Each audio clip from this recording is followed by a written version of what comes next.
नमस्कार, मी विशाल पाटील। महाराष्ट्राच्या राजकारणामध्ये आज आरोपांच्या फैरी आणि राजकीय भूकंपांची मालिका पाहायला मिळते। एकीकडे संजय राऊत आणि मुख्यमंत्री फडणवीसांना काही फरक पडत नसेल तर प्रतिक्रिया का देता असा खोचक सवाल करत ठाकरेंच्या युतीची धास्ती घेतल्याचा टोला लगावलाय। तर दुसरीकडे एकनाथ शिंदेंची मुलं भाजप पळवणार आणि त्यांचा पक्ष चोरीचा आहे असा खळबळजनक दावाही राऊतांनी केलाय। यावर भाजपनेही पलटवार केलेला असून ठाकरे बंधूंची युती नाही तर ही भीती आहे अशा शब्दात नवनाथ बन यांनी उद्धव ठाकरेंवर टीका केलेली आहे। विशेष म्हणजे मुंबईच्या महापौर पदासाठी आता काँग्रेस नाही मराठी महापौराचा सूर आळवल्यानं नव्या राजकीय समीकरणांची नांदी पाहायला मिळते।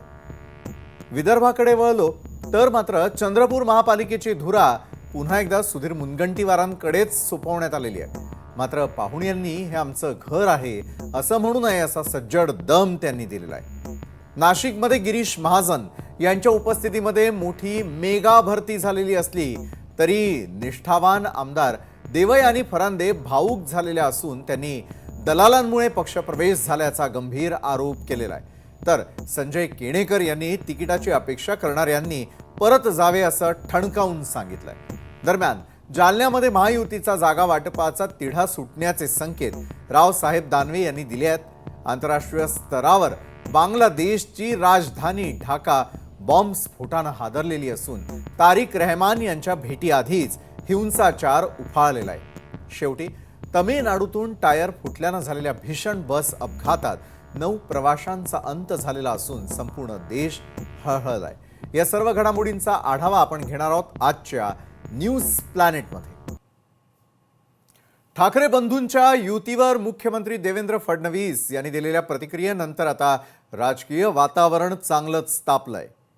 ठाकरेंच्या शिवसेनेचे खासदार संजय राऊत यांनी फडणवीसांच्या विधानाचा खरपूस समाचार घेतलेला असून महायुतीवर बुचरी टीका केलेली आहे। ठाकरे बंधू एकत्र आल्यानं काहीही फरक पडत नाही असं विधान मुख्यमंत्री फडणवीसांनी केलं। यावर पलटवार करत असताना जर तुम्हाला काहीच फरक पडत नाही तर मग वारंवार प्रतिक्रिया का देता? तुमच्या पोटात गोळा आलेला आहे म्हणूनच तुम्ही असं विधान करत आहात अशी टीका संजय राऊत यांनी केलेली आहे। तसंच भाजपला ठाकरे नावाच्या शक्तीची भीती वाटतेय हे आता स्पष्ट झालं असल्याचंही राऊत म्हणाले। दरम्यान यावेळी राऊत आणि महायुतीमधील अंतर्गत वादावरही निशाणा साधलाय। महायुती सत्तेसाठी एकत्र आली की एकमेकांची चंपी मालिश करायला असा खोचक सवाल त्यांनी उपस्थित केलाय। महायुतीमध्ये केवळ सत्तेचा स्वार्थ असून जनतेच्या प्रश्नांशी त्यांना देणं घेणं नाही अशी टीकाही त्यांनी केली। तर काय होती मुख्यमंत्र्यांची प्रतिक्रिया आणि त्यावर राऊतांनी काय उत्तर दिलेलं आहे ते पाहणार आहोत। ते एकत्रित आले याचा मला आनंदच आहे। ते एकत्रित येण्यामुळे फार काही घडेल राजकीय दृष्ट्या असं जर कोणाचा समज असेल तर तो बाळबोध समज आहे। काही माध्यमं तर असं दाखवत होते की जणू काही रशिया आणि युक्रेनचीच युती होते आहे। तिकडनं झेलेन्स्की निघाले। ज्या प्रकारे मुंबईकरांचा विश्वासघात या मंडळींनी सातत्याने केलाय, ज्या प्रकारे मराठी माणसाला मुंबईच्या बाहेर घालवण्याचं काम आणि पाप यांनी केलेलं आहे ते मराठी माणूस यांच्या सोबत नाही। यांचा ट्रॅक रेकॉर्ड हा केवळ भ्रष्टाचाराचा आहे। यांचा ट्रॅक रेकॉर्ड हा केवळ स्वहिताचा आहे। आम्ही बघू ना, आम्ही 2 ठाकरे एकत्र आलेले आहेत, आमचे भाऊ एकत्र आले, 2 पक्ष एकत्र आलेले आहेत। तुम्ही तुमचं बघा, आम्ही सत्तेसाठी एकत्र आलोय, ठीक आहे। मग तुम्ही काय एकमेकांना चंपी मॉलिश करायला एकत्र आलात की रात्री एकनाथ शिंदे जातात वर्षावर, मग ते त्यांना मॉलिश करतात, मग देवेंद्र फडणवीस ठाण्यात जातात, मग फडणवीस त्यांना मॉलिश करतात, मग दोघे मिळून अजित पवारचं चंपी मॉलिश करतात। हां, तुम्ही एकमेकांचा मालिश करायला एकत्र आलाय का?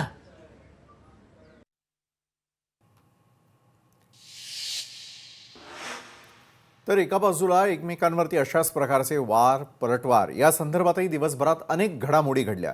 मात्र आज दिवसभरात आणखी एका घडामोडीनं सगळ्यांचं लक्ष वेधलं ते म्हणजे आगामी चंद्रपूर महानगरपालिका निवडणुकीच्या पार्श्वभूमीवर भाजपनं आता मोठी खेळी खेळलेली असून संघटनात्मक नियुक्त्या जाहीर केलेल्या आहेत। भाजप प्रदेशाध्यक्ष रवींद्र चव्हाण यांनी स्पष्ट आदेश दिलेले आहेत की चंद्रपूर महापालिकेची संपूर्ण निवडणूक सुधीर मुनगंटीवार यांच्याच नेतृत्वात लढवली जाईल.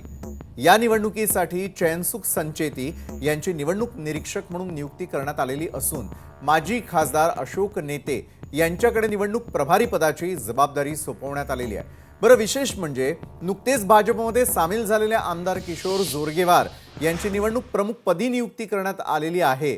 तर गेल्या काही दिवसांपासून सुधीर मुनगंटीवार आणि किशोर जोरगेवार यांच्यामधील वादाच्या चर्चा देखील राजकीय वर्तुळात चांगल्याच रंगल्या होत्या. मात्र या नियुक्त्यांच्या माध्यमातून भाजपनं या वादावर पडदा टाकण्याचा यशस्वी प्रयत्न केलेला आहे. या दोन्ही नेत्यांना एकत्र जबाबदारी देऊन भाजपनं चंद्रपूरमध्ये आपली ताकद एकवटण्याचे संकेत दिले. मुनगंटीवारांचं नेतृत्व आणि जोरगेवारांचे स्थानिक कौशल्य यांचा मेळ घालत ही निवडणूक जिंकण्याचा भाजपचा मानस असल्याचं आता स्पष्ट झालेलं आहे. दरम्यान काँग्रेसच्या खासदार प्रतिभा धानोरकर यांनी मुनगंटीवारांच्या नियुक्तीमुळे काँग्रेसला कसा फायदा होईल हे देखील सांगितलेलं आहे. कशा प्रकारे हा फायदा मात्र काँग्रेसला होणार आहे ते जाणून घेण्यासाठी स्वतः आपल्यासोबत काँग्रेसच्या खासदार प्रतिभा धानोरकर जोडल्या गेलेल्या आहेत. प्रतिभाताई, आपलं खूप खूप स्वागत आहे न्यूज प्लॅनेटमध्ये. खरं तर एक महत्त्वाचा प्रश्न आपल्याला विचारायचा होता की आज काँग्रेसची एक महत्त्वपूर्ण बैठक देखील पार पडली आणि त्यामध्ये काँग्रेसच्या सर्वच नेतृत्वानं आणि त्यांच्या नेते मंडळींनी त्या ठिकाणी हजेरी लावली. खास करून ज्यावेळेला आम्ही चंद्रपूरबद्दल बोलतोय, तुम्ही विश्वास व्यक्त केलेला आहे की त्या ठिकाणी जी जबाबदारी आता मुनगंटीवार यांना देखील सोपवण्यात आलेली आहे. जोरगेवार आणि मुनगंटीवार यांच्यामध्ये कशा प्रकारे आणि काय सुरू आहे हे तर महाराष्ट्र यावेळेला पाहतोय. मात्र याचा फायदा काँग्रेसला कसा होणार हे मला प्रतिभाजी आपल्याकडून जाणून घ्यायचं आहे. नक्कीच आपण बघितलं असेल की ज्या पद्धतीचे अंतर्गत वाद हे भाजपामध्ये चंद्रपूर जिल्ह्यात सुरू आहे. चंद्रपूरचे विद्यमान आमदार म्हणून किशोर जोरगेवार त्या ठिकाणी आहे. सुधीरभाऊ मुनगंटीवार हे बल्लारशाचे आमदार आहे. पण दोघांचाही हक्क हा चंद्रपूरवरती विशेष हक्क म्हणून ते गाजवत आहे.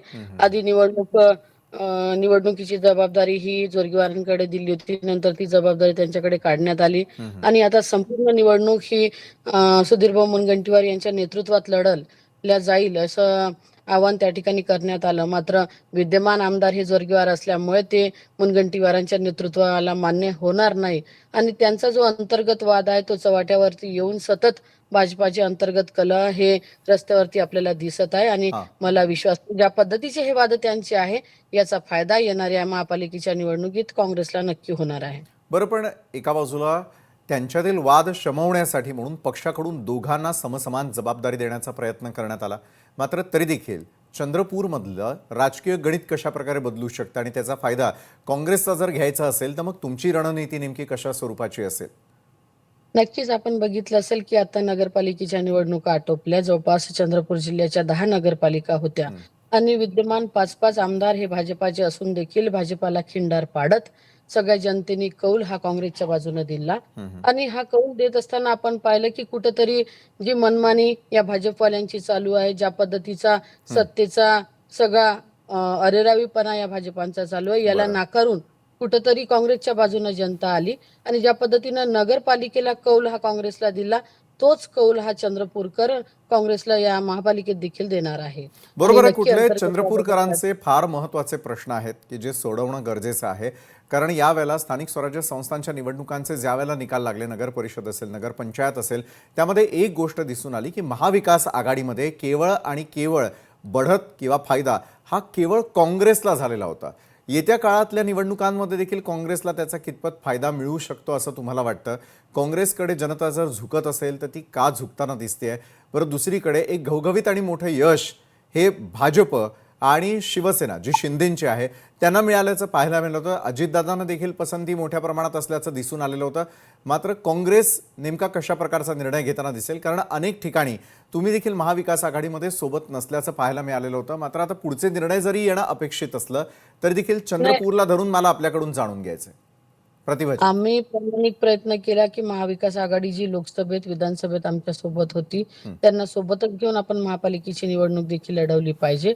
पण त्यांनी कुठेतरी स्वतंत्रतेचा नारा या ठिकाणी करून आम्ही स्वतंत्र लढणार अशा पद्धतीचा आणि जागा वाटप करत असताना आपण पाहिलं की वंचित या ठिकाणी आहे, राष्ट्रवादी शरद पवार गट आहे आणि कुठेतरी मुख्य पक्ष म्हणून आम्हालाही निर्णय घेत असताना त्यांनी डिमांड केलेल्या सगळ्या जागा आम्ही देणं शक्य होऊ शकत नाही. पण जेवढ्या जागेवरती त्यांचा हक्क आहे तेवढ्या जागा देण्याचा प्रामाणिक प्रयत्न आम्ही करत आहोत आणि त्या दृष्टिकोनातून कुठेतरी एक चर्चा आमची महाविकास आघाडीच्या बाबतीत या ठिकाणी सुरू आहे. बरोबर आहे प्रतिभाताई. एका बाजूला चंद्रपूरवरती पूर्णपणे कॉन्सन्ट्रेशन असल्याचं दिसून येत आहे. आज जी तुमची एक महत्त्वपूर्ण बैठक त्या ठिकाणी पार पडलेली आहे, काँग्रेसनं काय रणनीती नेमकी त्यामध्ये आखलेली आहे? वरिष्ठ नेते मंडळींचं काय म्हणणं आहे की जास्तीत जास्त आपलेच नगरसेवक निवडून यावे, यासाठी तुम्ही काय करणार आहात? नक्कीच ज्या पद्धतीनं आता एकंदरीत महाराष्ट्राचा नाही पण मी माझ्या लोकसभा क्षेत्राचा विचार या ठिकाणी करत असताना आपण पाहिलं की जास्तीत जास्त नगरसेवक या ठिकाणी काँग्रेसचे कसे निवडून जाईल त्याच्यासाठी आमचं सूक्ष्म असं नियोजन बऱ्यापैकी मागील काही दिवसात आम्ही चंद्रपूर महापालिकेचं करत आहोत आणि आताही नियोजन करत असताना जो काही छोटे मोठे गट असतील त्यांना सोबत घेऊन प्रत्येक जातीच्या प्रत्येक धर्माच्या माणसाला सोबत घेऊन हे महापालिकेची निवडणूक लढवून या ठिकाणी काँग्रेसचा झेंडा जो नगरपालिकेत होता तो महापालिकेत कसा कायम ठेवता येईल याचा प्रयत्न आम्ही नक्की या ठिकाणी करत आहोत. त्याच दृष्टिकोनातून आज आमची पार्लमेंटरी बोर्डाची मीटिंग झाली आणि त्याच्यातही स्पष्ट संकेत देण्यात आले की ही निवडणूक अंतर्गत कोणाचे वाद असतील कोणाचे विवाद असतील ते सगळे बाजूला ठेवून कुठेतरी पक्ष हा महत्वाचा आहे आणि पक्षनिष्ठा महत्वाची आहे.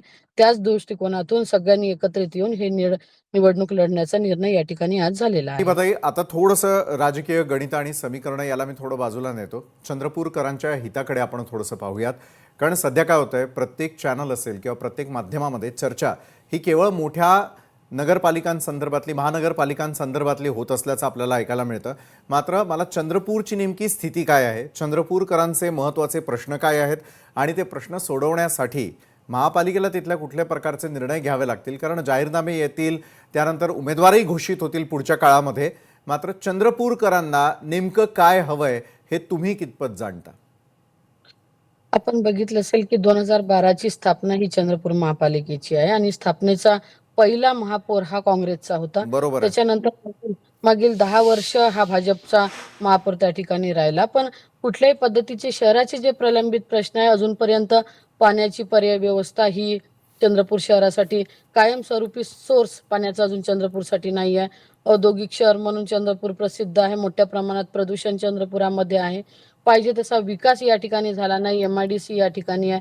रोजगाराची मोठी टंचाई या ठिकाणी आपल्याला म्हणता येईल की असे अनेक सुशिक्षित बेरोजगार आहे की मोठा औद्योगिक जिल्हा म्हणून नावारूपात जरी असला तरी उद्योगधंदा या सुशिक्षित बेरोजगारांच्या हातात अजूनपर्यंत नाही आहे. बरं. कोळशाचा जिल्हा आहे. इथं कोळसा झालं, खनिज झालं, वीज झाले, विजेची मोठ्या प्रमाणात निर्मिती या ठिकाणी होते पण त्याचा देखील फायदा या चंद्रपूर जिल्ह्याला नाही आहे. असे अनेक प्रश्न या चंद्रपुरातले अजूनही प्रलंबित आहे की जे महापालिका येण्याच्या नंतर ज्या महापौर या ठिकाणी बसतात त्यांना ते पूर्ण करायचे आहे.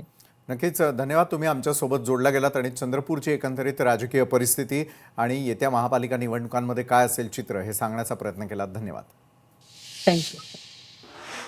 चंद्रपूर महानगरपालिका निवडणुकीच्या पार्श्वभूमीवर भाजपनं जबाबदाऱ्यांचं वाटप केल्यानंतर सुधीर मुनगंटीवार यांनी आपली भूमिकाही स्पष्ट केली.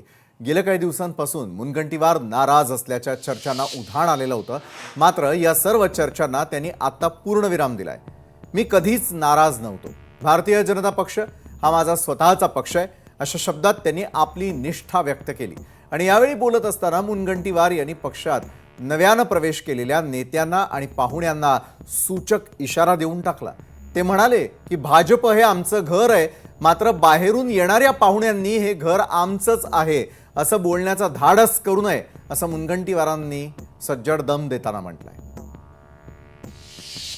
मी नाराज कधीच नव्हतो. हा पक्ष माझा आहे, नाराज कसं राहील? अहो, हे घर हा पक्ष मोठं करण्यामध्ये आम्ही रक्त आटवगाय, आम्ही कसं नाराज राहू? फक्त येणाऱ्या पाहुण्यांनी घर आपगाय असा दावा करू नये एवढीच भावना आहे. बरं, मुनगंटीवार यांनी केलेलं हे विधान जे आहे ते थेट आमदार किशोर जोरगेवार यांच्या संदर्भानं असल्याचं बोललं जात आहे. जरी पक्ष नेतृत्वानं मुनगंटीवार आणि जोरगेवार यांना एकत्र जबाबदारी देऊन वादावर पडदा टाकण्याचा प्रयत्न केला असला तरी मुनगंटीवार यांनी घराचा उल्लेख करत पक्षातील ज्येष्ठतेची आणि अधिकाराची जाणीव करून दिलेली आहे. आणि यामुळे निवडणुकीपूर्वी चंद्रपुरातील भाजपमधील अंतर्गत समीकरणं अत्यंत रंजक वळणावरती पोहोचलेली आहेत एवढं निश्चित. बरं, आगामी महापालिका निवडणुकीच्या तोंडावर नाशिकच्या राजकारणामध्ये मोठी उलथापालथ झालेली असून भाजपचे संकटमोचक गिरीश महाजन यांच्या उपस्थितीमध्ये भाजपमध्ये मेगा भरती झाली. या पक्ष प्रवेशांमुळे ठाकरेंची शिवसेना, काँग्रेस आणि मनसेला मात्र मोठा धक्का बसलेला आहे. ठाकरेंच्या शिवसेनेचे माजी महापौर विनायक पांडे, यतीन वाघ, काँग्रेसचे ज्येष्ठ नेते शाहू खैरे आणि मनसेचे दिनकर पाटील यांनी आपल्या असंख्य समर्थकांसह भाजपमध्ये अधिकृतपणे प्रवेश केलेला आहे. नाशिक जिल्ह्याचे पालकमंत्री गिरीश भाऊ महाजन, सर्व पक्षातील सीमाताई हिरे असतील, फरंदेताई असतील, राहुल भाऊ ढिकले असतील, बाळासाहेब सानप, लक्ष्मणजी सावजी, विजयजी साने, आता निलेशजी बोरा, आशिषजी नार, सुनीलजी केदार या सर्वांच्या मार्गदर्शनाने आज या नाशिक शहरामध्ये, जिल्ह्यामध्ये काम चालतं आणि आमच्या सर्व कार्यकर्त्यांचं, हितचिंतकांचं मत होतं की तुम्ही भारतीय जनता पार्टीत आपल्या सर्वांगीण विकासासाठी गेलं पाहिजे. मी राजीनामा दिला, मग मागून मला माहीत नाही, मला अजून मिळालं नाही, पण माझा राजीनामा पहिला केला. राजीनामा पाठवल्यावर विषय नाही ना, राजीनामा पाठवून दिला. माझा चांगला रोल राहणार आहे म्हणून मला प्रवेश दिला. बरं, विशेष म्हणजे या पक्ष प्रवेशांना भाजपच्या स्थानिक आमदार आणि निवडणूक प्रभारी देवयानी फरांदे यांनी मात्र कडाडून विरोध दर्शवला. स्थानिक कार्यकर्त्यांची नाराजी आणि कार्यालयाबाहेर झालेली निदर्शनं यामुळे काही काळ त्या ठिकाणी तणावाचं वातावरण निर्माण झालेलं होतं. मात्र गिरीश महाजन यांनी या नाराजीवरती पडदा टाकत पक्षविस्तारासाठी हे प्रवेश महत्त्वाचे असल्याचं स्पष्ट केलंय. दरम्यान या पक्ष प्रवेशांवर देवयानी फरांदेंचं नेमकं काय म्हणणं आहे तेही आम्ही जाणून घेण्याचा प्रयत्न केला. सर्वांनीच नेते व्हायचं आणि प्रत्येकाने आपलं आपलं बघायचं, मग पक्षाच्या निष्ठावंत पदाधिकारी आणि कार्यकर्त्याला कोणी पाठबळ द्यायचं. त्यामुळे मी फक्त सकाळी पक्षाला पोस्ट टाकली, म्हणजे याच्यावरती सोशल मीडियावरती पोस्ट टाकली होती, एवढाच विषय आहे. मी एक अतिशय सामान्य कार्यकर्ती आहे आणि माझ्या डोळ्यासमोर जर कार्यकर्त्यांना बळी दिला जात असेल तर हे काही बरोबर मला वाटलं नाही. जे आज पक्षामध्ये आलेले आहेत, पक्षाची वरिष्ठ पदाधिकारी म्हणून मी त्यांचं स्वागत करते, पण आज जे काही घडलं ते मला काही आवडलेलं नाहीये. दरम्यान या सगळ्या घडामोडींवरती प्रतिक्रिया देत असताना फरांदे अत्यंत भावुक झाल्याचं पाहायला मिळालं. गिरीश महाजन यांच्यावरती अजिबात नाराज नाही, मात्र त्यांना नाशिकमधील परिस्थितीबाबत काही लोकांनी चुकीच्या पद्धतीनं ब्रीफ केलेलं आहे अशी प्रतिक्रिया देवयानी फरांदे यांनी दिली. तसंच फरांदे यांनी यावेळी नवा खळबळजनक आरोप करत थेट निशाणा देखील साधला. काही दलालांनी स्वतःच्या वैयक्तिक स्वार्थासाठी हे पक्ष प्रवेश घडवून आणलेले आहेत असं म्हणत त्यांनी आपल्या मनातील खतखत बोलून दाखवली. निष्ठावंतांच्या कष्टानं उभा राहिलेला पक्ष अशा प्रकारे कुणाच्याही स्वार्थासाठी वापरला जाऊ नये अशी भावना त्यांनी व्यक्त केलेली आहे. मी गिरीश महाजन साहेबांवरती अजिबात नाराज नाही. त्यांना चुकीच्या पद्धतीने ब्रीफ केलं गेलेलं आहे आणि काही दलाल आणि ज्यांचा काही स्वार्थ की आपल्याच घरात काही तिकीटं मिळावी या स्वार्थातून या सगळ्या विषयाचं राजकारण झालेलं आहे. दरम्यान पक्षामध्ये प्रवेश केलेल्या नेत्यांच्या पार्श्वभूमीवर त्यांनी उपस्थित केलेले हे सवाल सध्या नाशिक भाजपमध्ये मात्र चर्चेचा विषय ठरलेले आहेत. जरी वरिष्ठांनी हा पक्षप्रवेश रेटला असला तरी फरांदे यांच्या या भावुक प्रतिक्रियेमुळे भाजपमधील अंतर्गत धुसफूस आत्ता मात्र चव्हाट्यावर आली. या घडामोडींमुळे नाशिकमध्ये भाजपची ताकद वाढलेली असली तरी निष्ठावंत विरुद्ध आयाराम असा नवा संघर्ष सुरू होण्याची चिन्ह आहेत. दरम्यान पक्षविरोधी कारवायांचा ठपका ठेवत ठाकरेंच्या शिवसेनेनं विनायक पांडे आणि यतीन वाघ यांची पक्षातून हकालपट्टी केल्याचं जाहीर करून टाकलंय. नाशिकमधील मोठ्या राजकीय उलथापालथीनंतर भाजपमध्ये सुरू असलेल्या निष्ठावंत विरुद्ध आयाराम वादावर आता आमदार संजय केणेकर यांनी मात्र आक्रमक भूमिका मांडलेली आहे. पक्षामध्ये निष्ठावंतांना डावललं जात असल्याची माहिती पूर्णपणे चुकीची आणि निराधार असल्याचा दावा त्यांनी केलेला आहे. तसंच यावेळी केणेकर यांनी पक्षात नव्यानं प्रवेश करणाऱ्या नेत्यांना देखील कडक शब्दात इशारा दिलाय. भाजपमध्ये प्रवेश केल्यावर कुणी थेट निवडणुकीच्या तिकिटाची अपेक्षा करू नये असं त्यांनी बजावून सांगितलंय. इतकंच नव्हे तर जे केवळ तिकिटाच्या आमिषानं पक्षात येत असतील त्यांनी आपल्या जुन्या पक्षात परत जावं अशा स्पष्ट शब्दात त्यांनी आपला पवित्रा मांडलेला आहे. भाजपमध्ये उमेदवारी ही केवळ निष्ठेवरती आणि कामाच्या जोरावर दिली जाते हे मात्र त्यांनी ठणकावून सांगितलं. आणि या संदर्भात अधिक चर्चेसाठी अधिक जाणून घेण्यासाठी स्वतः संजय केणेकर आपल्यासोबत जोडले गेलेले आहेत. संजय केणेकरजी, स्वागत आहे आपलं न्यूज प्लॅनेटमध्ये लोकशाही मराठीच्या. संजयजी, महत्त्वाचा प्रश्न हाच आहे, इतके वर्ष अनेक कार्यकर्ते हे भाजपशी निष्ठावान आहेत, ते आपापल्या परीनं भाजपसाठी काम करताना दिसून येतात. मात्र ज्या पद्धतीनं इनकमिंग सध्या महाराष्ट्रभर आम्हाला पाहायला मिळत आहे, नाशिकमध्ये आम्ही ते पाहिलं, त्याचबरोबर छत्रपती संभाजीनगरमध्ये आम्ही ते पाहतोय, असं अनेक ठिकाणी अनेक जण इच्छुक आहेत भाजपमध्ये प्रवेशासाठी. मात्र निष्ठावंतांचं काय संजयजी? खरं तर भारतीय जनता पार्टी मध्ये ज्या पद्धतीने प्रवेश होतोय, तर खरं या महाराष्ट्र राज्यामध्ये जी विश्वासार्हता माननीय देवेंद्रजींच्या नेतृत्वात भारतीय जनता पार्टीने मिळवलेली आहे, या विश्वासार्हतेला पाहून बरेच जण पक्षामध्ये येतात. परंतु ज्या पद्धतीने भारतीय जनता पार्टी, ज्या पंडित दीनदयाळ उपाध्याय, श्यामाप्रसाद मुखर्जी यांच्या विचारानं हा पक्ष उभा राहिला, त्या विचाराची पाळेमुळे रोवले गेलेली कार्यकर्ते, जे जुनी कार्यकर्ते, ते निश्चितपणे भारतीय जनता पार्टीची एक कल्चर आहे, भारतीय जनता पार्टीचा एक सांस्कृतिक ढाचा आहे. तो सांस्कृतिक ढाचा मुळाशी असताना निश्चितपणे येणारा व्यक्ती त्या ढाच्याला समजून घेऊन जोपर्यंत रुळत नाही तोपर्यंत निश्चितपणे त्याला संधी देण्याच्या पूर्वी कर्मठ कार्यकर्ता, समर्पित कार्यकर्ता याला संधी देण्याची भूमिका भारतीय जनता पार्टीने ठेवलेली आहे. बरोबर. पण संजयजी, सहमत आहे, चला भाजप जे म्हणतंय ते त्यावरती ठाम आहे. मात्र एखादा व्यक्ती इतके वर्ष एखाद्या पक्षात काम करत असतो, अचानकपणे महापालिकेच्या अगदी तोंडावरती ज्या वेळेला तो पक्ष आपला सोडून दुसऱ्या पक्षामध्ये प्रवेश करतो त्यावेळेला ते अपेक्षा ठेवणार आणि त्याच अपेक्षांच्या पूर्तीसाठी त्यांनी पक्ष प्रवेश केलेला आहे, हे आपण मान्य कराल का संजयजी?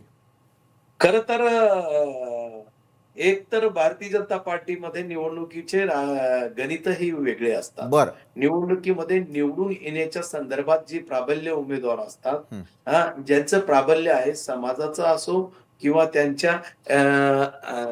त्यांनी कमवलेल्या नावाचं असो, एक प्राबल्य तयार झालेलं असतं. त्या प्राबल्याचा फायदा भारतीय जनता पार्टी सुद्धा ला मिळतो आणि निश्चितपणे विनिंग कॅन्डिडेट म्हणून काही कॅन्डिडेटकडे, काही कार्यकर्त्यांकडे बघितलं जातं आणि त्यांना त्या पद्धतीनं संधी दिल्या जाते. शेवटी भारतीय जनता पार्टीला सुद्धा सत्तेत यायचं असेल तर विनिंग कॅन्डिडेटची सुद्धा पाहणी करावी लागते, निगराणी करावी लागते आणि त्यानुसार कॅन्डिडेट द्यावा लागतो. विरोधक जेव्हा त्यांचा कॅन्डिडेट टाकतो तर प्राबल्य असणारा उमेदवार जर आपल्याला उभा करायचा असेल आणि तो त्या ताकदीने आपल्या जुन्या कार्यकर्त्यामध्ये कोणी नसेल तर निश्चितपणे नवीन कार्यकर्त्याला तिथं संधी देत असतो.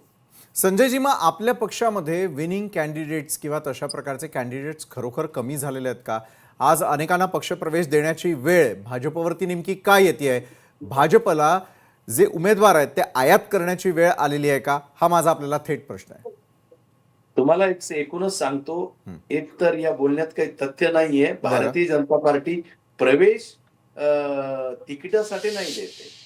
प्रवेश भारतीय जनता पार्टी ज्या पद्धतीने भारतीय जनता पार्टीचं वातावरण, भारतीय जनता पार्टीचे सांस्कृतिक ढाचा याच्यावर प्रेम करण्यासंदर्भात, कारण जी भारतीय जनता पार्टीने जे परिवर्तन केलं त्या परिवर्तनाला आणि लोकांना जी विश्वासार्हता मिळवली त्या विश्वासार्हतेला भारतीय जनता पार्टीकडून बऱ्याच जणांना संधी मिळाली तर त्यातून सेवा करण्याची भूमिका घेऊन बरेच जण आले. पण निश्चितच भारतीय जनता पार्टी खऱ्या अर्थाने ज्या कार्यकर्ते कर्मठ होते, एकनिष्ठ कार्यकर्ते, संपर्कात कार्यकर्ते, ते असंख्य कार्यकर्ते आज भारतीय जनता पार्टीकडे 1000-1200 फॉर्म आलेले आहेत. निश्चितपणे भारतीय जनता पार्टीकडे मुळात असलेली कार्यकर्त्यांना घेऊन आज भारतीय जनता पार्टी आज निवडणुकीला समोर जाते.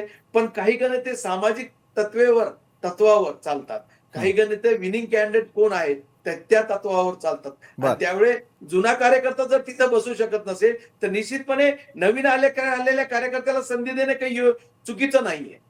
बरं संजयजी, मगाशी आम्ही आणखी एक बाईट दाखवलेलं होतं, आणखी एक प्रतिक्रिया दाखवलेली होती, ती म्हणजे मुनगंटीवारांची. मुनगंटीवारांनी देखील सज्जड दम दिलेला आहे. जे बाहेरनं आलेले आहेत त्यांनी हे आपलं घर आहे असा समज करून घेऊ नये आणि तिकिटाची अपेक्षा असेल तर त्यांनी मात्र विचार करावा असा थेट इशारा दिलेला आहे. संजय केणेकर देखील जे बाहेरून आलेले आहेत, ज्यांचे पक्षप्रवेश झालेले आहे, त्यांच्या बाबतीत काय भूमिका घेताना दिसून येते? खरं तर भारतीय जनता पार्टीकडे येणाऱ्या सर्व नवीन कार्यकर्त्यांना एवढंच विनंती आहे की भारतीय जनता पार्टीमध्ये आपल्याला प्रवेश खुलीदार आहेत. कारण निश्चितपणे पक्ष हा सर्वश्रुत असला पाहिजे, सर्व घटकांपर्यंत पोहोचला पाहिजे, गोरगरिबांपर्यंत गेला पाहिजे, गल्ली गल्लीत कार्यकर्ता हा लोकांच्या सेवेसाठी उपलब्ध झाला पाहिजे. परंतु तो लोकप्रतिनिधी या भूमिकेतूनच गेला पाहिजे अशी भूमिका भारतीय जनता पार्टीची कधीच राहिलेली नाही. भारतीय जनता पार्टी खऱ्या अर्थाने एक स्वतःची विचाराची गुढी घेऊन काम करणारा कार्यकर्ता आहे. आणि त्यामुळे भारतीय जनता पार्टीत असे काही व्यक्ती आहे ज्यांनी लोकप्रतिनिधी नसताना सुद्धा लोकांमध्ये जाऊन वर्ष सेवा केली आणि त्यामुळे एक विचारावर चालणारा पक्ष आहे. आणि ती भूमिका त्यांना नवीन कार्यकर्त्याला समजून सांगण्याच्या भूमिकेतून आम्ही आज हा सगळा बोलण्याचा ओघ आलेला आहे. आणि त्यामुळे निश्चितच नवीन कार्यकर्त्याला जोपर्यंत भारतीय जनता पार्टीच्या विचाराशी तो सुसंगत करणे, त्याला भारतीय जनता पार्टीच्या विचाराशी रुळून घेणे आणि मग खऱ्या अर्थाने त्याला लोकांच्या सेवेत उतरवणे ही भावनाच आहे. नक्कीच धन्यवाद संजय केणेकरजी, तुम्ही आमच्या सोबत जोडला गेलात. आणि खरं तर आज ज्या प्रकारे संजय केणेकर यांनी दुपारी देखील एक विधान केलेलं होतं, त्या विधानानुसार जर पाहायला गेलं की पक्ष प्रवेश केलेल्या नेत्यांमध्ये खळबळ उडालेली होती, मात्र भाजपमधील अंतर्गत शिस्त कायम राखण्याचा प्रयत्न असल्याचं संजय केणेकर यांच्या बोलण्यातून थेटपणे दिसून येत आहे. धन्यवाद, तुम्ही आमच्यासोबत बोललात त्यासाठी. महाराष्ट्राच्या राजकारणात सध्या आरोप प्रत्यारोपांच्या फैरी झाडल्या जात असून खासदार संजय राऊत यांनी मुख्यमंत्री फडणवीसांनंतर एकनाथ शिंदेंवरही टोकदार शब्दात हल्ला चढवला. ज्यांनी शिवसेना पक्ष फोडला तो पक्ष त्यांचा नसून पूर्णपणे चोरीचा आहे. केवळ सत्तेच्या जोरावर हा पक्ष बळकावण्यात आला असल्याचा पुनरुच्चार संजय राऊतांनी केलेला आहे. इतकंच नव्हे तर राऊत यांनी भाजप आणि शिंदे यांच्यामधील अंतर्गत संघर्षावर भाष्य करत असताना एक खळबळजनक विधान केलेलं आहे. भाजप आगामी काळात एकनाथ शिंदेंची मुलंही पळवणार अशा शब्दात त्यांनी महायुतीमधील अविश्वासावर बोट ठेवलं. मुलांच्या पळवापळवीवरून सुरू असलेल्या वादावर थेट भाष्य करताना राऊत यांनी आव्हान दिलेलं आहे की कुणाची मुलं कोण पळवणार हे या निवडणुकीनंतर स्पष्ट होईलच. निवडणुकीच्या निकालानंतर चित्र पालटलेलं असेल आणि सध्या सत्तेत असलेले अनेक चेहरे भाजपच्या डावपेचांचे बळी ठरतील असा इशारा त्यांनी या निमित्तानं दिलेला आहे.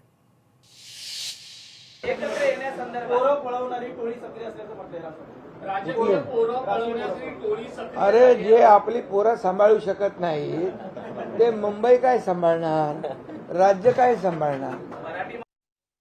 मुलं सांभाळावीत ना. भारतीय जनता पक्ष त्यांची मुलं पळवणार आहे. भारतीय जनता पक्षनी त्या जसे कुत्रे पकडाच्या गाड्या असतात ना, पिंजरे, तसे पिंजरे भारतीय जनता पक्षानं लावलेले आहेत. आणि महानगरपालिकेनंतर कोणाची पोरं कोण पळवत आहे, एकतर शिंद्यांची पोरं जी आहेत आता ते अनावरस आहेत, स्वतःची पोरं नाही, ते अनावरस आहेत. त्यांचा पक्ष जो त्यांना मिळालेला आहे तो चोरीच आहे. ज्या पक्षाचा बापच चोरलेला आहे, चोरीचा आहे, अनावरस आहे, बापच अनावरस आहे. अमित शहानी आपलं नाव दिलं आहे त्याला एवढंच की हा माझा पक्ष आहे. कळेल तुम्हाला महापालिका निवडणुकांनंतर कोणाची पोरं कोण पळवते. पिंजरे लावले आहेत, कुत्र्याला लावतात ना तसे, आणि त्यात किती जात आहेत ते बघा. मग राऊतांच्या या टीकेनंतर संजय शिरसाट मात्र आपल्या नेत्यासाठी धावून आले. त्यांनी राऊतांच्या टीकेवर नेमकं काय उत्तर दिलंय ते देखील पाहूयात. त्यांची पोरं पळवले जातील हे त्यांना आता भीती त्यांच्या मनामध्ये आहे. आणि संजय राऊत एकीकडे म्हणतात की शिवसेनेची पोरं पळवणार भाजप. 24 तासामध्ये यांच्यामध्ये एक वाक्यता सुद्धा नाही कोण कुणाशी पळवणार आहे. तुम्ही एकदा ठरवून घ्या काय बोलायचं. म्हणजे पळवापळवीच याचा अर्थ त्यांना कोंडून नेणे किंवा दाखवणे असं तर काही घडलेलं नाही ना. भाजपकडे काही पदाधिकारी गेले, त्यांच्याही डोळ्यावर पट्टी नव्हती. म्हणून तुम्हाला जो काही विचार वाटतोय की आम्ही युती केल्यानंतर महाराष्ट्राचं राजकारण चेंज होणार, असं काहीच घडणार नाहीये.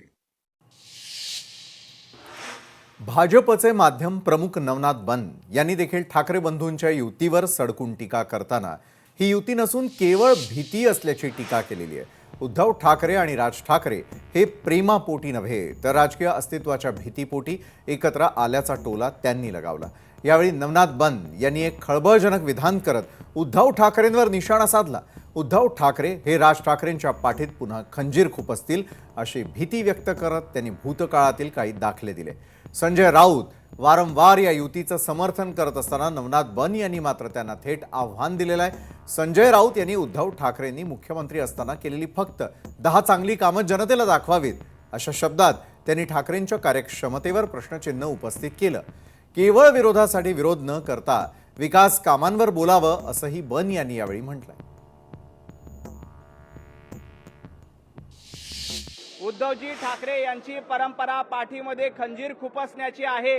राज ठाकरे यांच्या पाठीमध्ये खंजीर खुपसण्याचं काम देखील संजय राऊत आणि उद्धवजी ठाकरे करणार आहेत. मराठी माणसांच्या पाठीत खंजीर खुपसण्याचं काम उद्धवजी ठाकरे यांनी 25 वर्ष केलं. मराठी माणसाला मुंबईच्या बाहेर ढकलण्याचं काम संजय राऊत उद्धवजी ठाकरे तुम्ही केलं. महापालिकेमध्ये सत्ता असताना तुम्ही कशा पद्धतीनं महापालिका लुटली आणि मराठी माणसाला परागंदा केलं हे महाराष्ट्रानं बघितलेलं आहे. तर आगामी महापालिका निवडणुकांसाठी आता ठाकरे बंधूंनी कंबर कसलेली असून प्रचाराचा अत्यंत कमी वेळ लक्षात घेता दोन्ही पक्षाच्या नेत्यांनी संयुक्त रणनीती आखली.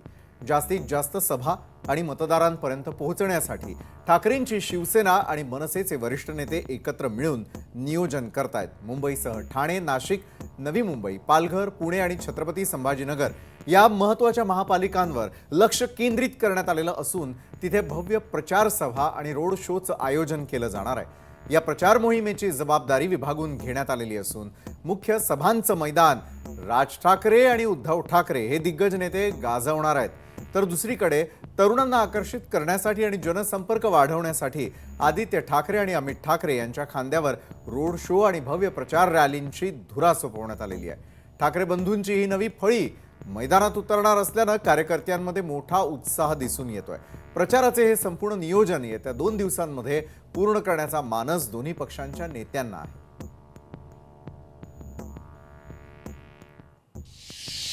ठाकरे बंधूंची युती आणि भाजपच्या टीकेनंतर आता मुंबईच्या राजकारणामध्ये काँग्रेसनंही उडी घेतलेली आहे. मुंबईच्या महापौर पदाबाबत काँग्रेसचे ज्येष्ठ नेते नसीम खान यांनी एक अत्यंत महत्त्वाचं विधान केलं. ठाकरे आणि महायुतीकडून मराठी महापौराचा सूर लागत असताना काँग्रेसही तसा सूर लावताना दिसतेय. आपल्या देशात लोकशाही आहे आणि लोकशाहीमध्ये प्रत्येकाला आपली भूमिका मांडण्याचा अधिकार आहे. मुंबईमध्ये मराठी महापौर व्हायला काहीच हरकत नाही असं स्पष्ट मत काँग्रेसच्या नसीम खान यांनी व्यक्त केलेलं आहे. मराठी महापौर झाला पाहिजे, का झाला नाही पाहिजे? कोणाला ह्याच्यामध्ये कोणाचं ऑब्जेक्शन आहे? अनेक वेळ काँग्रेस पक्षाने सुद्धा, काँग्रेस पक्षाची जेव्हा महानगरपालिकामध्ये सत्ता होती, मराठी महापौर काँग्रेस पक्षाने सुद्धा पहिला महापौर मराठीच होता. तर मराठी महापौर होणे लोकतांत्रिक प्रक्रिया आहे. चांगला लोकतांत्रिक प्रक्रियाच्या माध्यमातून प्रत्येक निवडणुकामध्ये मुख्यमंत्री असो, महापौर असो किंवा निवडणुकाच्या माध्यमातून ज्या ज्या संस्थांमध्ये लोकतांत्रिक प्रक्रियाने विषय होत असतो तशा प्रकारच्या महापौरचे सुद्धा विषय होणार. राज्यामध्ये सध्या सुरू असलेल्या राजकीय घडामोडींच्या पार्श्वभूमीवर काँग्रेसच्या या भूमिकेमुळे मुंबई महापालिकेच्या आगामी गणितांना नवी धार आलेली आहे. आतापर्यंत शिवसेना आणि मनसे मराठी अस्मितेच्या मुद्द्यावर आक्रमक असताना आता काँग्रेसनेही मराठी महापौराचा सूर आळवल्यानं राजकीय वर्तुळात चर्चांना उधाण आलं. सर्वच प्रमुख पक्षांकडून मुंबईवरती दावा केला जात असताना नसीम खान यांचं हे वक्तव्य अत्यंत महत्त्वपूर्ण मानलं जात आहे आणि यामुळे मुंबईच्या राजकारणात मराठी कार्ड आता पुन्हा एकदा केंद्रस्थानी येताना दिसू लागलेलं आहे. वळूयात पुढच्या बातमीकडे. आगामी निवडणुकांच्या पार्श्वभूमीवर जालन्यामधील राजकीय हालचालींनाही वेग आलेला असून भाजपचे ज्येष्ठ नेते रावसाहेब दानवे यांनी महायुतीबाबत महत्त्वाची माहिती दिली आहे. जालन्यात भाजप युतीसाठी पूर्णपणे सकारात्मक असून मित्र पक्षांसोबत मिळूनच ही निवडणूक लढवण्यावरती शिक्कामोर्तब झालंय. गेल्या काही दिवसांपासून महायुतीमधील जागावाटपावरून सुरू असलेल्या चर्चेवर दानवे यांनी स्पष्टीकरण दिलेलं असून नुकत्याच झालेल्या बैठकांमध्ये जागावाटपाच्या मुद्द्यावर सविस्तर आणि सकारात्मक चर्चा झाल्याचं त्यांनी नमूद केलं. येत्या 2 दिवसात युती संदर्भातील अंतिम निर्णय जाहीर होईल असे संकेतही दानवे यांनी दिले. भारतीय जनता पक्ष युतीसाठी सकारात्मक आहे. गेले 2 दिवस भारतीय जनता पार्टी अंतर्गत बैठका झाल्या.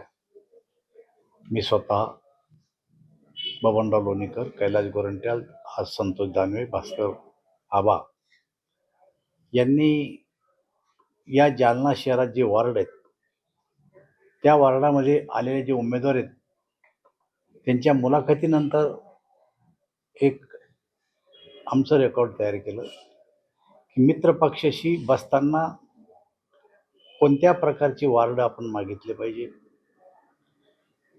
कोणती वार्ड निवडून येऊ शकतात, अशा प्रकारचं अंतर्गत भारतीय जनता पार्टीच्या रचना आम्ही अगोदर करून घेतली आणि त्यानंतर आता आम्ही युतीसाठी बसायला तयार आहे. जालन्यामध्ये शिवसेना आणि भाजप यांच्यामध्ये जागांवरून सुरू असलेली रस्सीखेच थांबवून एक दिलानं मैदानामध्ये उतरण्याची तयारी भाजपनं केलेली आहे. रावसाहेब दानवे यांच्या या विधानामुळे जालन्यातील महायुतीच्या कार्यकर्त्यांमध्ये उत्साह संचारलेला असून जागा वाटपाचा तिढा आता सुटल्याचं मानलं जात आहे. बरं, या युतीमुळे जालन्यामधील राजकीय समीकरण बदलणार असून विरोधकांसमोर महायुतीचं मोठं आव्हान असणार आहे. बरं, राजकारण हे नेत्यांच्या नेतृत्वावरती उभं असतं. शिवसेना प्रमुख दिवंगत बाळासाहेब ठाकरे यांनी शिवसेनेला केवळ राजकीय पक्ष म्हणून नाही तर एक भावनिक आंदोलन म्हणून उभं केलेलं होतं. त्यांच्या शब्दांनी लोकांच्या मनात थेट ठसा उमटवला. देशाच्या राजकारणात बाळासाहेबांच्या भूमिकांचे परिणाम सातत्यानं उमटत राहिले, मात्र त्यांचा तो करिश्मा राज्यातील अनेक नेत्यांना साधता आला नाही. राज ठाकरे यांनी बाळासाहेबांची शैली अवगत केली, पण त्यांचा ठाकरी करिश्मा त्यांनाही साधता आला नाही. शिवसेना प्रमुख बाळासाहेबांच्या अनेक सभा गाजल्या. बाळासाहेब ठाकरे यांचे सभेसाठी आवडते मैदान म्हणून ओळखल्या जाणाऱ्या छत्रपती संभाजीनगर इथल्या सांस्कृतिक क्रीडा मंडळाच्या मैदानावरती आता दोन्ही शिवसेनेच्या नेत्यांमध्ये सभायुद्ध रंगू लागलंय.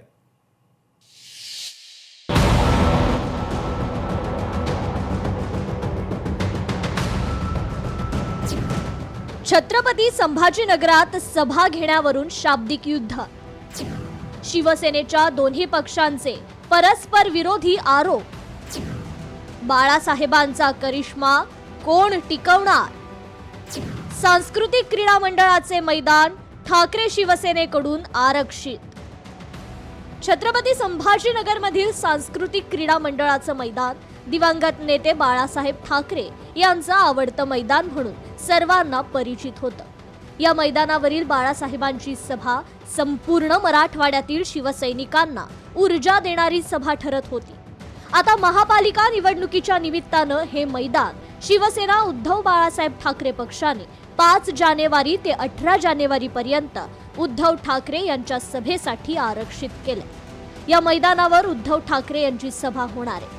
या मैदानावर सभा घेण्याची दुसऱ्या पक्षांमध्ये धमक आणि ताकद नाही असं म्हणत एकनाथ शिंदे यांच्या शिवसेनेला डिवचलं गेलं या संभाजीनगरात. कारण बाकीच्या कोणत्याच पक्षामध्ये हे मैदान भरवण्याची धमक नाही आणि ताकद पण नाही. आणि म्हणून या निवडणुकीला सुद्धा आम्ही जवळपास 6 दिवसासाठी हे मैदान बुक केलेलं आहे. आमची सभा ठरेल, माननीय उद्धवजी वेळ देतील, पण कोणाला याच्या आधेमध्ये जर ती जागा लागली तर आमची द्यायची तयारी, हे मी तुम्हाला सांगतो. पण मी गॅरंटीने सांगतो की कोणताही पक्ष सांस्कृतिक मंडळ मागणार नाही. या मैदानावर दिवंगत नेते बाळासाहेबांनी औरंगाबाद शहराचं नाव छत्रपती संभाजीनगर असा उल्लेख केला होता. याच मैदानावर उद्धव ठाकरे यांनी देखील सभा घेतल्या. मात्र फक्त मैदान बुक करून काही होत नाही, तर तो करिश्मा ठेवावा लागतो. तुम्ही गल्लीत सभा घेण्याच्या लायकीचे झाले, असा हल्लाबोल शिंदे यांच्या शिवसेनेकडून केला गेलाय. बुक करा, 6 तारखे ते 12 तारखेपर्यंत बुक केलेलं आहे, ते बुक करून त्याच्यावर सभा घ्या. नाही तर फक्त ते बुक केलंय, दुसऱ्याने सभा घेऊ नये यासाठी, तर याच्याने राजकारणामध्ये काही फरक पडत नाही. त्या सभेला तेवढे माणसं आणा. आता तुमच्या सभा गल्ल्यामध्ये घेण्याच्या लायकीचे तुम्ही झालेले आहात. कुठं सांस्कृतिक मंडळाचे स्वप्न पाहता? आनंद आहे, चला घेऊनच दाखवा सभा तुम्ही. बाळासाहेबांचं आवडतं मैदान आणि या मैदानावर गाजलेल्या सभा, तो काळ वेगळा होता. मात्र या मैदानात आता सभा घेण्याचे आणि गर्दी जमवण्याचं आव्हान आता एकमेकांना दिलं जातंय. एवढंच नाही तर त्यावरून लायकी देखील दाखवली जाते. बाळासाहेबांच्या विचारांचा वारसा सांगणाऱ्यांनी दोन्ही पक्षांनी सर्वात आधी त्यांच्यासारखा आक्रमक नेता बनण्याची खरी गरज आहे. दिवंगत नेते बाळासाहेब ठाकरे यांची छत्रपती संभाजीनगरातील सांस्कृतिक क्रीडा मंडळ या ठिकाणी सभा झाली. ही सभा राज्यभर गाजली, देशभर गाजली. त्यानंतर याच मैदानावर सभा घेण्यावरून उद्धव ठाकरे ठाम आहेत.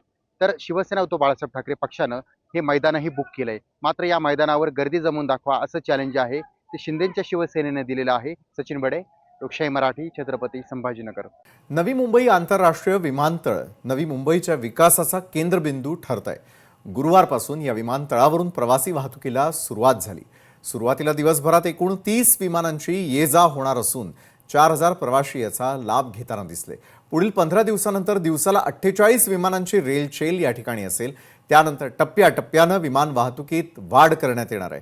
त्यामुळे मुंबईच्या हवाई वाहतुकीवरील ताण कमी होणार असून हे विमानतळ महाराष्ट्रासाठी गेम चेंजर ठरत आहे.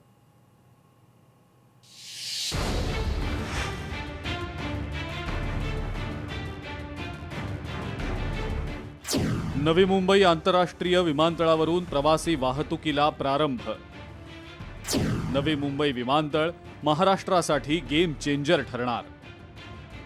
मुंबईच्या आर्थिक विकासाला नवं बळ मिळणार. राज्याच्या जीडीपीत 1% वाढ होणं अपेक्षित. दिबा पाटील यांच्या नातेवाईकांकडून नाव देण्याची मागणी. या विमानतळाचं उद्घाटन 8 ऑक्टोबर रोजी पंतप्रधान नरेंद्र मोदींच्या हस्ते झालं होतं. प्रारंभी सकाळी 8 ते रात्री 8 या वेळेत विमानतळ कार्यरत राहणार आहे. दररोज 24 उड्डाणं आणि ताशी 10 विमान हालचालींची क्षमता असेल. फेब्रुवारी 2026 पासून टप्प्याटप्प्यानं 24 तास सेवा सुरू करण्याचं नियोजन आहे. हे विमानतळ सुरुवातीला 20 दशलक्ष प्रवाशांची वार्षिक क्षमता असलेल्या या विमानतळाची भविष्यात 90 दशलक्ष प्रवाशांपर्यंत विस्तारण्याची योजना आहे. कार्गो टर्मिनल आणि बहुविध वाहतूक जोडणीमुळे हा विमानतळ मुंबईच्या आर्थिक विकासाला नवं बळ देईल असा विश्वास पंतप्रधान मोदींनी व्यक्त केला होता. मुख्यमंत्री देवेंद्र फडणवीसांनी विमानतळाचं वैशिष्ट्य सांगताना राज्याची अर्थव्यवस्था भक्कम करत राज्याचा जीडीपी 1% वाढवण्यात मदत करणारा आहे आणि देशाच्या विकासातही मोठा हातभार लावणारा आहे असा दावा केला होता. हा केवळ एअरपोर्ट नाहीये, तर महाराष्ट्र आणि भारताच्या विकासामध्ये एक महत्वाची भूमिका हा निभावणार आहे. मी तर असं म्हणेल, केवळ हा एक एअरपोर्ट महाराष्ट्राचा जीडीपी 1% वाढवण्याची क्षमता ठेवतो आणि त्यातनं मोठ्या प्रमाणात आज महाराष्ट्र पुढे जाणार आहे. आमच्या या नवी मुंबई एअरपोर्ट जवळ 3री मुंबई होईल आणि वाढवण जवळ आमची 4थी मुंबई होईल, हा विश्वास मी या निमित्ताने आपल्याला देऊ इच्छितो. नवी मुंबई विमानतळाची वैशिष्ट्य. विमानतळ उभारणीसाठी एकूण 1 लाख कोटींहून अधिक खर्च. एकूण 1160 हेक्टरवर आंतरराष्ट्रीय विमानतळाची उभारणी. नवी मुंबई आंतरराष्ट्रीय विमानतळावर 2 रनवे, 3ऱ्या रनवेचा अभ्यास. पॅसेंजर आणि कार्गो अशा दोन्ही सुविधा विमानतळावर उपलब्ध. जगातील सर्वात मोठ्या लंडन इथल्या हिथ्रो विमानतळाशी या विमानतळाची तुलना. नवी मुंबई आंतरराष्ट्रीय विमानतळावर 350 एअरक्राफ्ट पार्किंगची सुविधा. हरित ऊर्जेचा वापर करत संपूर्ण विमानतळ पर्यावरणपूरक. विविध ऑपरेशन्समध्ये कृत्रिम बुद्धिमत्ता तंत्रज्ञानाचा वापर. मुंबई विमानतळावरचा 70% ताण कमी होणार. ख्रिसमसच्या पार्श्वभूमीवर गुरुवारी सुरू झालेल्या या विमानतळावरून पहिल्यांदाच प्रवास करणाऱ्या प्रवाशांनी समाधान व्यक्त केलं. गेले 28 ते 30 वर्ष विमानतळाची मी वाट बघत होतो आणि फायनली आज स्वप्न आमचं पूर्ण झालं आहे. या विमानात मला पहिला प्रवास मला करायचा होता. मी हे जेव्हापासून विमान तयार झाला सुरू होणार होता तेव्हाच ठरवलं होतं आणि त्यानुसार 1 महिन्यापूर्वी बुकिंग सुरू झालेलं पहिलं बुकिंग मी केलं होतं आणि काही करून मला पहिलं लँडिंग मला करायचं होतं आणि त्या स्वप्न पूर्ण झालं.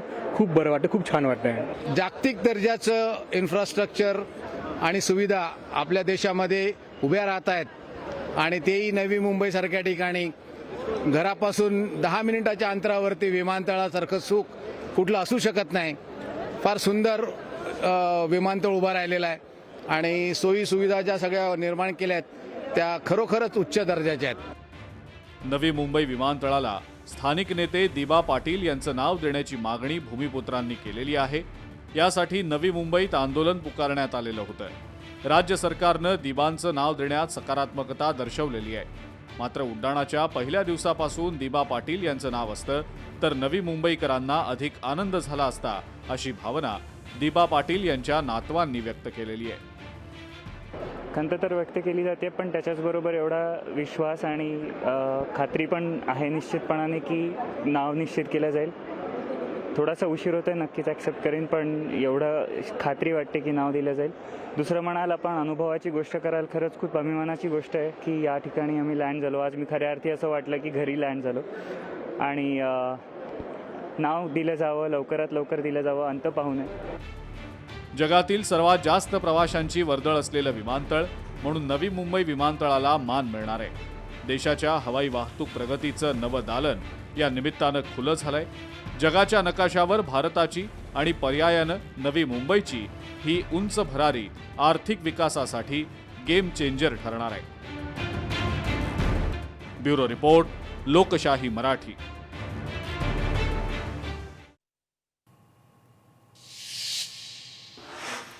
तमिळनाडूच्या कडलूर जिल्ह्यातून एक हृदयद्रावक बातमी समोर आलेली असून कार आणि बसच्या भीषण अपघातात 9 जणांचा जागीच मृत्यू झाला. ही दुर्घटना अत्यंत भीषण स्वरूपाची होती, ज्यामध्ये 2 कारचा अक्षरशः चक्काचूर झालेला आहे. मिळालेल्या माहितीनुसार धावत्या बसचा अचानकपणे टायर फुटला आणि चालकाचं नियंत्रण सुटल्यानं या बसनं समोरून येणाऱ्या 2 कारला जोरात धडक दिली. या भीषण धडकेमध्ये 9 प्रवाशांनी आपला जीव गमावलेला असून इतर 4 जण गंभीररित्या जखमी झाल्यात.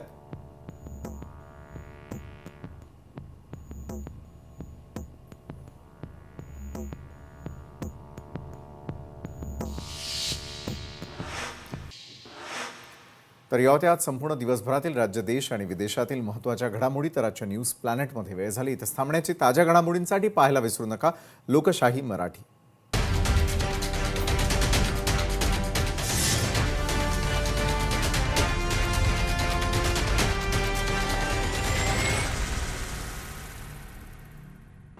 न्यूज प्लॅनेटचे सहप्रायोजक आहेत Govind milk, the happy makers. लोकशाही मराठी ऐका, पहा, जागरूक रहा.